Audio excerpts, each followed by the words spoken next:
law firm of Curtis, and Brelinski, Phil Curtis and Brad Brelinski. Hi, Phil. Hi, Brad. Bart. Hi, Bart. Yeah, good to see you. Welcome. You too. Great to be back. Welcome back. So you're, as I mentioned, you're Jackson County's oldest law firm. Right. 125 years next year. 125 years. Wow. That's awesome. Well, congratulations. Yeah. I haven't been there the whole time, Bart. Yeah. Just half. Yeah. So that's awesome. So it's a generational business too, right? Yes. Started with my grandfather back in 1901. Well, I'm sure you'd be very proud to see that it continue in such capable hands. Thank you. Well, we wanted to have you come in today because the governor made an appointment, and it's you, Brad. You've been appointed as new Jackson County Public Administrator. So what does that mean? Well, that's a good question. A lot of people don't know what a county public administrator is or does, or who that person is. Even some fellow attorneys didn't know. They called and congratulated me and said, what's a county public administrator? Mm-hmm. So a few even thought that I might be replacing Mike Overton at the county administrator level. So I assured them I was not. So I'm still at the firm. It's a by appointment position. Each county has at least one, some more depending on population. It's an appointment by the Attorney General at the state. Oh, I'm sorry, the Attorney General appointed him. So yes. Under state law, there's a state public administrator that oversees the whole program. And that's an assistant attorney general. And then they appoint one or more individuals for the county level. So our county public administrator was a well-known lawyer, Bob Flack, for 45 plus years. 1979, I think he was appointed. So Bob is recently retiring, and there was an opening. So I went through the vetting process and got the appointment in the fall. So it was pretty exciting. Nice. So it sounds like it's potentially a lifetime appointment. Well, we'll see how that goes. Yeah. I serve at the pleasure of the Attorney General. So, but I'm looking forward to the process. I've already had a number of appointments. So to explain kind of what it is, for probate estates where there may not be a known heir or anyone available to serve in certain circumstances, then I would have the authority to step in and take care of certain situations. So it's on-call, part-time, by appointment? Correct. It's by appointment. I still have my full-time law practice. Mm-hmm. This is just supplementary to that. Nice. So what does that do for you? Does it enhance the reputation of the firm to have the county public administrator on the team? Certainly it's a great honor for Brad to be appointed, and certainly it's feather in the cap for the law firm. I don't want him to get any more busy than he already is, because he can't help me out, but he's very busy anyway. So. Well, that's the first thing I thought, because I know you're very busy both individually but as a firm, and in fact I think you're expanding. Are you bringing on a new attorney? Yes, we've hired a young attorney, Ethan Locke, who's taking the bar exam next week. He's been with us since about the 1st of September and doing a great job. We're very excited about him. Awesome. Well, good luck, Ethan, on your bar exam. Do you find out, it's weeks, isn't it, before the... Months. Months? Yes. Yeah. Can't they put it in a computer and just... Is there... Well, half of it I think they can, but there is an essay portion, or at least there was when I took it. I think there still is. It's a 2-day exam in February or July up in Lansing or East Lansing. And, but there is that couple-month waiting period, so maybe May-ish. So it's a pretty nerve-wracking time, but at least the test is over with. Nice. So he's been on board, and the competition for top attorneys is so intense that you're likely to hire someone before they do pass the bar. That's yeah, in many cases, and in this case, we happened to know of him, and it was just a great fit for us. So. You're pretty much a full-service firm. I know you have specialties, but Brad, tell us about where you spend most of your time. Most of my time is divided between probate, trust, estate planning, the planning, and then post-death or disability issues, and administration and litigation. So I spent a lot of time in probate court already, so that's why the county public administrator job was just a natural fit, because I'm already there doing all the work I've been doing for about 15 plus years. You already know all the players.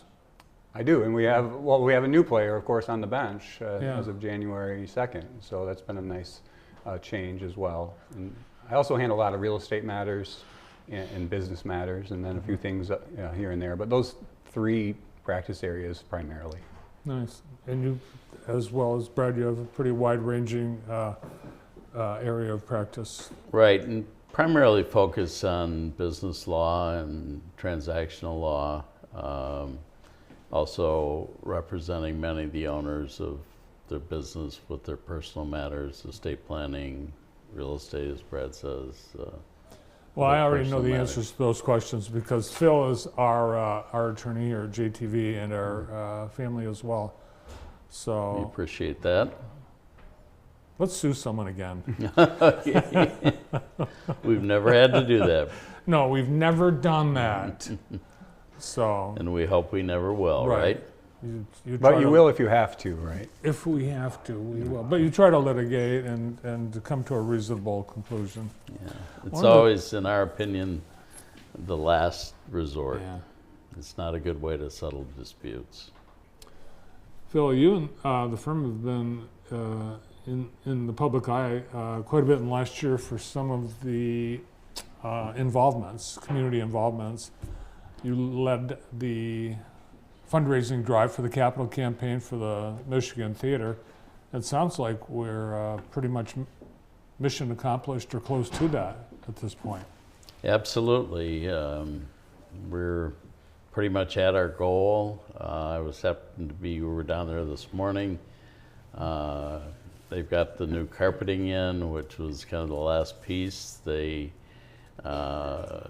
The carpeting was specially manufactured and period correct for the 1930s, and it's amazing. So that was kind of the last piece of the renovation project, and it's beautiful. It really is. Encourage people, if they haven't seen it, to get down there. The first, and I've been in the theater when people are experiencing the new carpet for the first time, and the first sensation isn't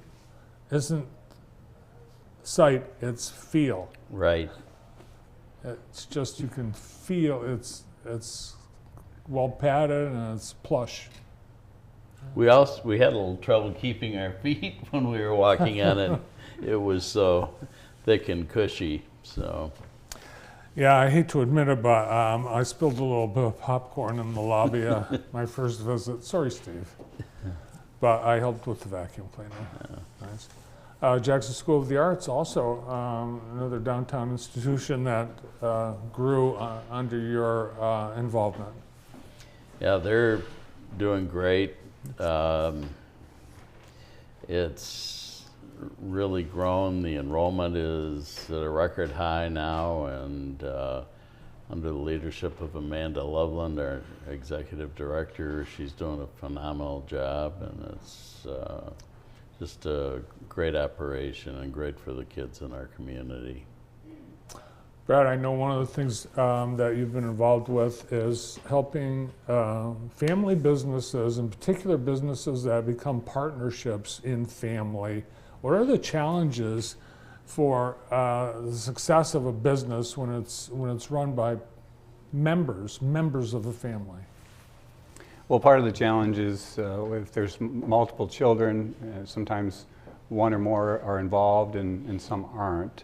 And so that can be somewhat of a challenge sometimes with succession and trying to put together an overall plan. It's key to work with all the players. You mentioned the word players earlier. You know, the CPAs, consultants, attorneys, financial advisors. So getting the team together is really important when you're looking at that succession. Is there a generational thing where something happens at second or third generation of family ownership? Well, statistically, it shows that the likelihood of continuance, goes down by generation, right? And so, Phil might be able to touch on this since he's a multi-generational business owner at the firm. But yeah, it's you have the original founder, and then the second generation statistically is pretty successful, and then the stats go down, unfortunately. The third generation cashes out.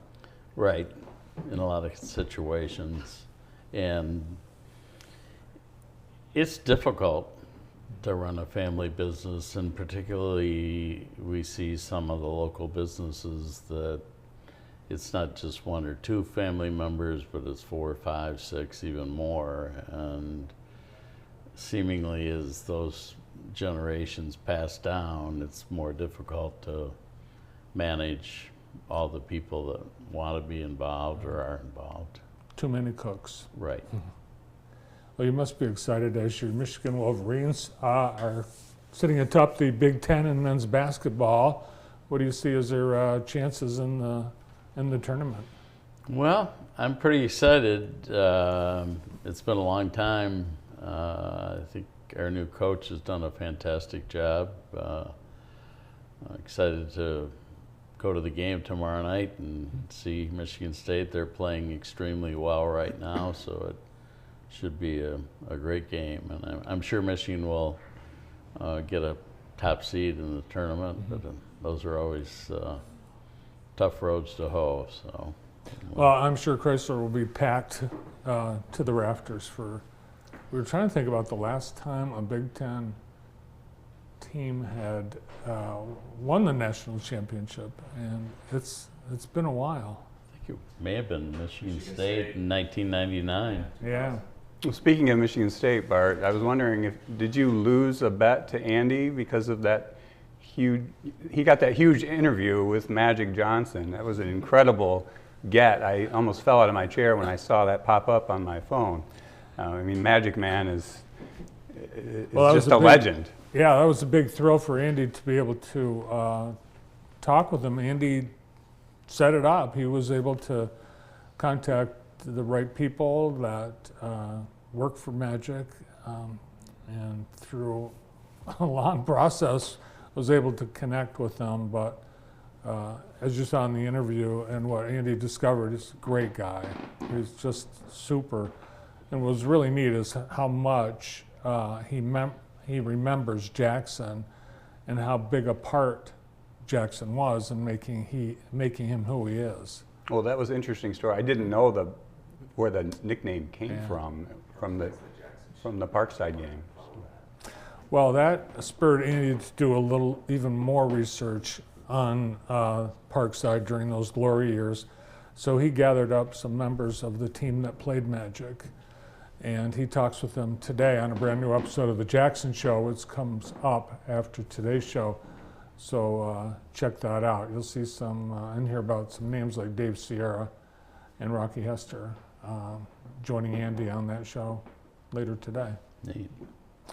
So Escanaba in the Moonlight is at the Potter Center this weekend. Your friend Jeff Daniels, the author, right? Are you going to get a chance to see that? I don't think I will this weekend, but I've certainly seen it in the past. And the Purple Rose is going strong still, so that's great. And yeah, Jeff's more actively involved than ever, so that's a big plus for us.